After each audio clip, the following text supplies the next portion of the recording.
Naaman, welcome to the podcast. Thank you for joining us today. You're going to become a writer for us now. So we're excited to have you on board with the team.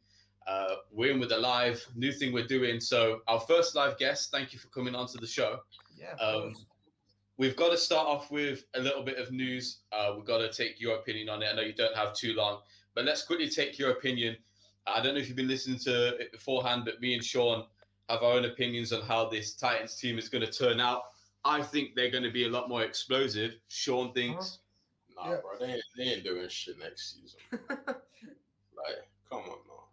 Listen, I think it all depends on Julio, on how healthy Julio Jones is. I mean, it's a guy that, when healthy, is a generational wide receiver, probably a top 10 talent of all time. And so, depending on whether this guy is the Julio Jones that we've seen before, or whether he's the Julio Jones of the last 2-3 years, where it's like I can't stand putting him on my fantasy team because he's injured every other game. You don't know what you're going to get, and so I think that's really important. And the complete lack of a defense. mm, Like, Yeah, every bro. game that they win is going to be a shootout because the other team's going to drop 40 on them easy. Shit. yeah, no, I do Yeah. agree with the defense. Do we feel like Tannehill has it in him to step up? Well, I, bro, I don't know, bro. I don't love Tannehill. I think Tannehill's a guy that gets, like, no one's just in the middle on Tannehill. Everyone's either like Tannehill is the reincarnation of Jesus or Tannehill's terrible. And I think really he's in that 12, 13 range usually for quarterbacks that I have. I don't think he does anything much better than anyone else, but I don't think he does anything much worse than anyone else. So I think he's a very like middle of the pack quarterback. And obviously having Julio, if Julio is healthy, is going to help Tannehill because that's just how that works. But I just don't see a world in which Tannehill comes out and throws 45 touchdowns and goes for this crazy MVP season. It doesn't make sense to me, and I don't even think they're better than the Colts right now. I think unless Oh, Carson Wentz Damn, bro. comes out, not better than Oh, the unless Colts. Carson unless Carson Wentz comes out and completely shits the bed like he did last year, like unless we get 2020 Carson Wentz next year, which I don't think we're gonna get, the Colts are a better team than the Titans just because if you can even slow down that Titans offense, you're gonna win the game.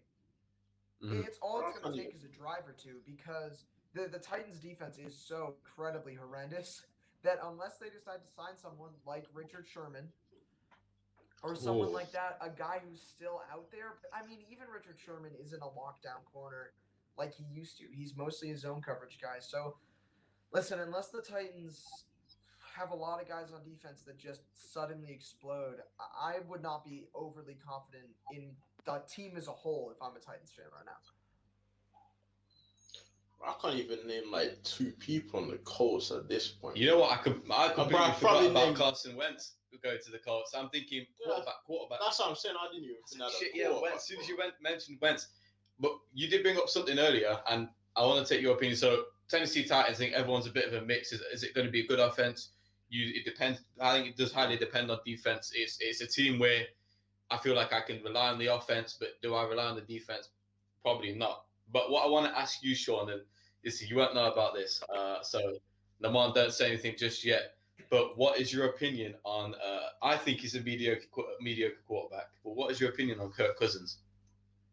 Nah, bro. He's not winning anyone a Super Bowl, bro. Is At he this is point, he a bro. top 10? No, bro. I'd probably take his job, bro. I'm not gonna lie, bro. Oh my God, No, talking about Kirk prime just me Lamont, back in the Lamont day. is the a Kirk Kirk disrespect. Cousins advocate. He Oh no, loves bro, Kirk no, bro. Cousins. And I'm a I Packers knew fan, you would so not like it. listen, Kirk Cousins is one of the most underrated guys in the league. I'm just gonna leave it like that. I'm not gonna bore you guys to death with advanced statistics right now, but go check out my page. And usually once a week, I get a good Kirk top 10 Cousins in there. So I'm sure you'll find that. But Kirk is another guy like Tannehill. I think Kirk is a little bit better than Tannehill. No, no, Um, no, no, no, no, no, no, no, no, okay. he's like he's like Uh, top. I mean, It, all of his no, no, position no, seems hold on, hold on, hold on, no. hold on. Is Kirk better than Tua? as of right now, yeah. Ah, no, no, no, no, no, no. As of right Yeah. now, First, Tua, bro, as first, of right no. now, Tua Nah, bro, Tagovailoa is okay, a this top not, 20 nah. quarterback. Bro, okay, bro, Tua's got to prove this, himself. bro, I'm up for. this point, bro. I've watched Tannehill play, bro. I'm a Dolphins fan at this point, bro.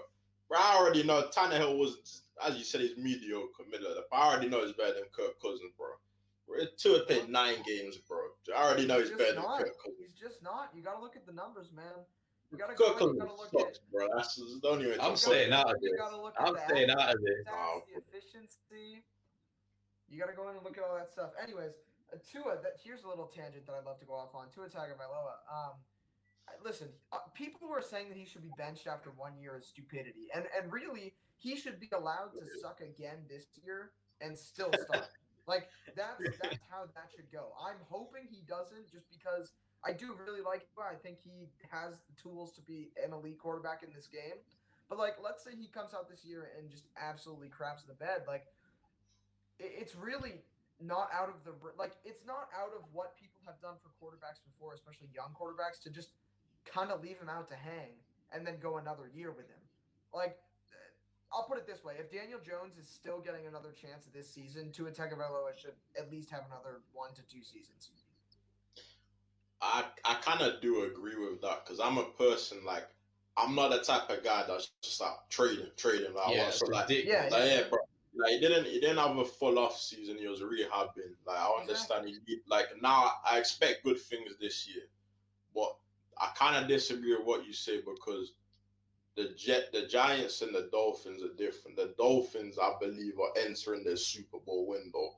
I think they have a team that's ready to win in the next couple of years. So I worry if we wait too long for Tua to progress, it's gonna affect that. So in Right. my opinion, I would give him this year. And if he's not at least winning a good calm, at least how it did last year, at least 10 games, bro. For at least 10 games, but then I don't know, bro. I don't know if like I would not be opposed to looking for a new QB Mhm. if he just did shit next season because like we kind of we're in a win now mode. So no, Right. I don't want to do the same thing with Tannehill where we're waiting for him to become something he's never gonna become. It's kind of like can't really afford to waste that time at the moment with the roster we have. So. Right, but No. I'd even argue that New York and Miami are in very similar places. I mean, you have two of the top five rated defenses in most stats, and then you have offenses that can get by. And I'd even argue that as far as the entire roster is concerned, New York has a better offense than Miami. Just on No, paper, bro. you get Bro. Kenny Galladay. I'm telling you, you get Shepard, you So, get bro, rookie up talk, there, talk, Kadarius bro. Toney. I like Nah, it. bro. I like bro, let's it. be honest, bro. Talking about a team, bro. They had Daniel Jones, bro. Daniel Jones bad quarterback. Bro, they went like Daniel they, Jones bro, they bad went. Let's be honest, they went like 7-9, bro. But- They didn't even have any injuries or anything, bro. So let's be honest. Like, What I want to say The is you lot going Giants- on about Tua and his window, right? Mhm. Can I just say you're talking about it's a win now situation? in like Okay. I'm saying next 3 years max. 2 but years. I think next 2 years. Let me bring something into the equation. If it's a win now situation and you're still kind of unsure on your quarterback, if you're Brian Flores, would you put your money on Tua and hope he stays good next season, or would you look at the two quarterbacks who are in unstable positions in their team, Watson and Rodgers, and bet your money on two QBs who know what they're doing, or do you still stay with Tua? Because if you ask me, if you're in win now mode, why don't you go find a QB who also is in win now mode and wants out of that team?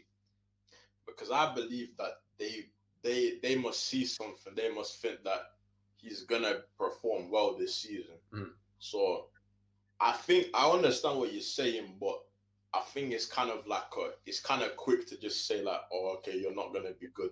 That could have a bad effect on him. He could be, you never know, he could be the best QB ever after this season. Yeah. Like it could happen. You never know, but I mean, if I would argue that I do agree with what Mehmet is saying, like, but I think those are the only two scenarios in which I would get rid of Tua. Like, I mean, especially with of Deshaun course. Watson, like Deshaun Watson is an extremely young, talented, proven MVP caliber player. And Mhm. so I think that someone like Deshaun Watson and even Aaron Rodgers, like I would be hesitant about that because could Aaron Rodgers play until he's 42? Yeah, but there's like very injury prone guy. maybe he breaks his collarbone again and retires after next year. We forget that his collarbone right now is glued together in 13 different spots. It's not a sure thing that Aaron Rodgers gets back up every time he gets knocked down. And so I think Deshaun is probably the only one where I'm like, yes, 100% of the time, as long as all of the sexual assault allegations come back negative and he's allowed to play in the league, 100% of the time I would take Deshaun Watson and trade away Tua and just deal with whatever Tua becomes. But Aaron Rodgers is one I'd have to think about it, and I'd have to see what Green Bay is willing to give me in addition to Aaron Rodgers. Mhm. I don't know. I kind of agree with what both you are saying, but if it comes to the season and it's like none of these QBs are still with their teams, they're Mhm. still somewhat unhappy, and let's say it gets to the trade deadline, Tua's not really doing a lot, Mhm. then I say, okay, go ahead and trade him. Mhm. But I would kind of like to see what he could do because you Well, may because because towards the start of this season, you were hoping that Watson was on the table for you guys.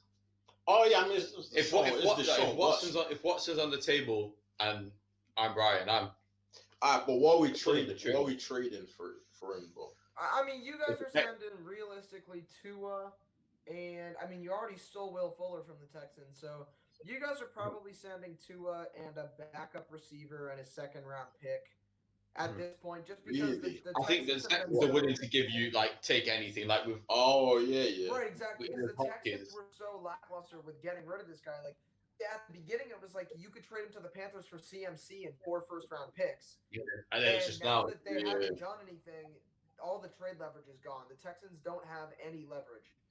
Mhm. It's like, bro, take this. Yep, give me Watson, Kinder Bueno bar, and you could probably get in. Like at this rate, all you need is Yeah. like a candy bar. You need Yeah, maybe just a Right. bit of like Price has a gone. drink. The price has gone down a lot. yeah, I The hear price that. has certainly gone down a lot. I mean, if it was down that much, then yeah, maybe I'll go ahead. And Maybe do we're it, but, we're swaying him now. We're swaying him. I don't know, bro. I'm sticking with Tua though. I want to see what he can do. I want to see what he can do, man. Okay, quickly before we end up, I know the time's short of you, Naaman, and I appreciate you joining us and Yeah, giving your absolutely. thoughts. Sorry that you had to have some Kirk Cousins stand up, but it's kind of time to question you on one thing. You are a Green Bay fan, more than you are a Kirk Cousins fan. Aaron Rodgers, look, the situation is, he's probably more interested in hosting Jeopardy than he is actually playing football with the Green Bay Packers. I can't blame him. He didn't attend minicamp. Wasn't that a mandatory thing, if I'm right, or was it Yep. mandatory? Minicamps this week starting. OTAs were mandatory for veterans. Yeah. Didn't attend. Where did the Packers go? Where does Rodgers go? I mean, at this rate, he can't stay on the team, right? You can't really have a guy on the team who doesn't really want to play. Well, so What do we say? And the more bold prediction, where does he go? How do you feel about it? And what can we hope to see from the Listen, Packers? if we send him to Denver, I'm fine with it. I don't know what we'll get back from Denver, but as long as we're not sending him to the NFC, like no part of me wants to send Aaron to San Francisco because I know damn well we'll end up playing them in the playoffs, and I do not want to have to see that. Like he would You drop still 40 think on to the, us. I don't think you're going to the Bro, playoffs. if Rodgers is gone, bro, If he Rodgers is ain't gone, making it's game. the playoffs, bro. Right. No, Mr. Jordan is gone. Forget even this year. Like a couple years down the road, Okay, like what happened maybe. with right, and depending on what we get back from San Francisco and Jordan Love right now, I don't think we make the playoffs. But then, like, look at how terrible our division has been recently, and I think Minnesota's going to get better. But it all depends on. I mean, their number one corner just got suspended for some crazy assault thing. It like I don't think that it's that out of the realm of possibility that Green Bay does end up making the playoffs without Aaron Rodgers because we've seen Jordan Love improving. We've seen these things. Now, they won't be a Super Bowl caliber team. They'll be trying to get into the playoffs. They'll be one of those in the hunt teams. And I think that we'll probably see them, if not this year, next year for sure, make the playoffs with someone because that roster is good enough to make the playoffs with a average to below average quarterback. It's not good enough to win the Super Bowl with a terrible defense. Like it's right there. Right now, we're right there with the Super Bowl. We really just need another wide receiver. And we haven't got that. And I'd like to just quick kind of like bounce off point. I think what a lot of people are thinking is that Rodgers is mad about what they haven't brought in. Like they haven't brought him receivers, they haven't brought the defense corners when we need them. When we don't need corners, we sign corners. We somehow signed Kevin King again.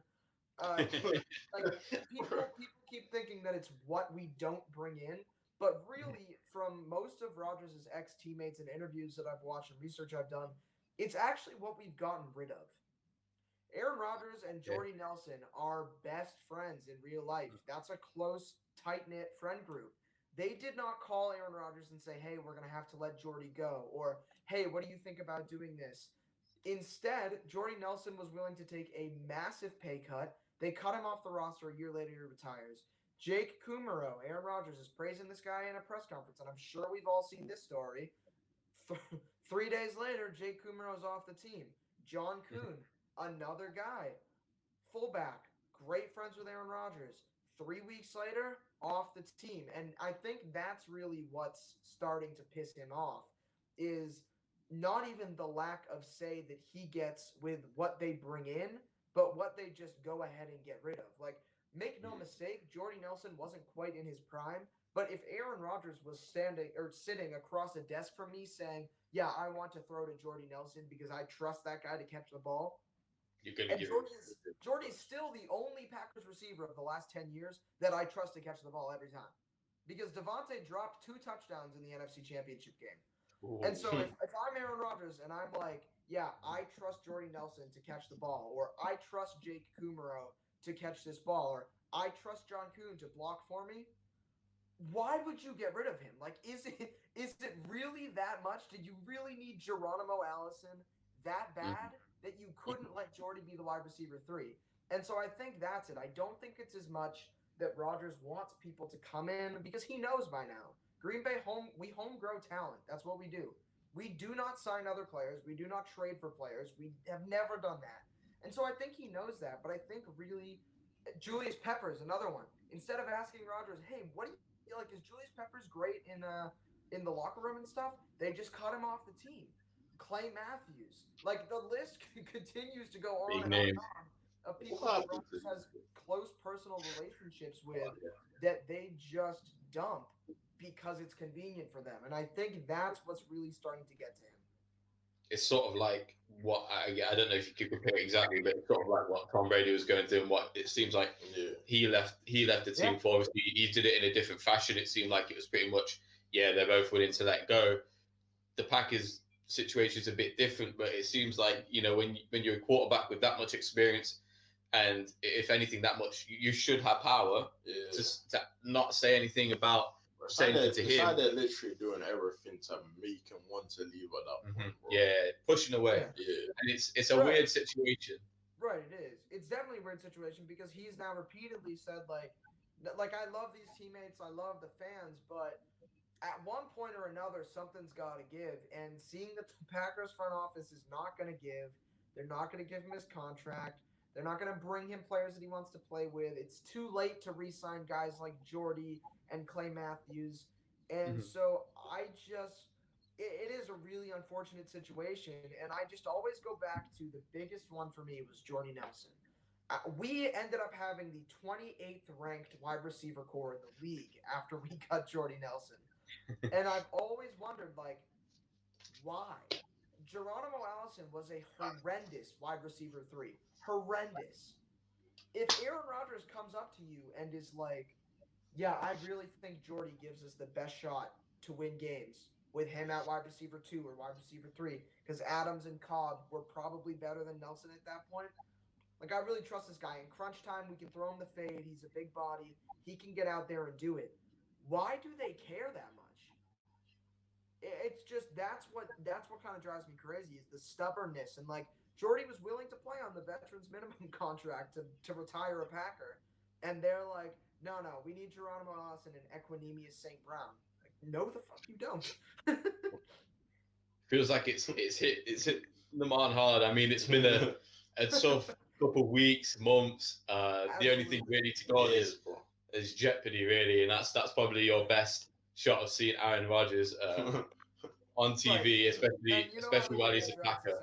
I turn Sports Center on every morning, and it's like Aaron Rodgers reportedly unhappy. I'm like, it's been the same headline for 3 months. Get over it. All I want to know is when are we Right, going to right. get something? When are we going to get Where's he gonna news? go, bro? Right, When are right, we right, going to 'cause get some all action? the, I'm all the excited for Schefter what. stuff was proven to be like the whole fake news thing. We had that whole thing with Yeah. how Rodgers' camp never actually contacted the Packers. And so now it's still just the same thing, that it is pretty much every offseason. Aaron Rodgers is pissed at the Packers. So we'll see, man. But listen, Jordan Love is he's improving at least, so I guess that's good. I mean, not going to be I don't think he's going to take him to the playoffs, but Bro. No, but Yeah, maybe Let's it's be like honest, a bro. maybe it's the Packers system, right? You get the star QB, he leaves to another team, the QB takes over bro, from him. Nah, bro. Let's be honest, bro. At that point, bro, the only thing you'll be actually happy, kind of, because you might have the top 5 pick at that point, bro. Maybe. right. And I mean, I just really quick before I hop off, the other comparison I hate is that this is the same thing they did to Favre. Like, no. Favre made his own bed, and he lost the NFC Championship game the year before he retired and then was traded. So he lost the NFC Championship game, and he did not win the MVP that year. No. He threw 28 touchdowns and 13 interceptions, and after that NFC Championship game, the headline was the Packers are a quarterback away from another Super Bowl title. Like, it's not like this dude was out winning the MVP throwing 45 touchdowns. Should have been 55 for Aaron Rodgers, but we have some really, really bad complimentary wide receivers. Like, it wasn't like that for Brett. He had all of his weapons, everything he needed, and he wasn't performing as well. And so that's another thing I'd kind of like to stomp on that narrative. It's really nothing like what happened to Brett Favre. Favre, good QB, not he's not going to take you the distance, but the situation completely different. Like I said, it's going to be interesting to see where they land up, and hopefully we can get some news. Naaman, thank you so much for joining us. By the way, can't wait to have some articles up with you, and we're gonna abolish all this fake bullshit news that people put out, even trusted sources, which I always praise Adam Schefter, and when it doesn't come true, and it seemed like whatever he said was supposed to be a joke or some shit, but I don't know. Like we gotta. That's the one thing about our thing. We won't put fake news on there. We'll just put heated debates, and we'll give you everything that we know from trusted sources when it happens. We'll get it there. But thank you so much for joining us. So sorry about Rodgers, and sorry for Sean trashing Kirk Cousins. I knew. I'm not sorry. You're not sorry. I am. I have a responsibility to make him happy, and then you've come on here and ruined it for him. But we appreciate you joining us, Naaman. I appreciate it, boys. Thank you. Anyone who hasn't already, go check out Secondtake podcast. You can find him on Instagram and check out what he's doing in his podcasts and articles as well. Do you want to drop anything else that you wanna plug in as well? No, just go follow at Secondtake NFL on Instagram. I appreciate it. All right, catch you guys later. Awesome.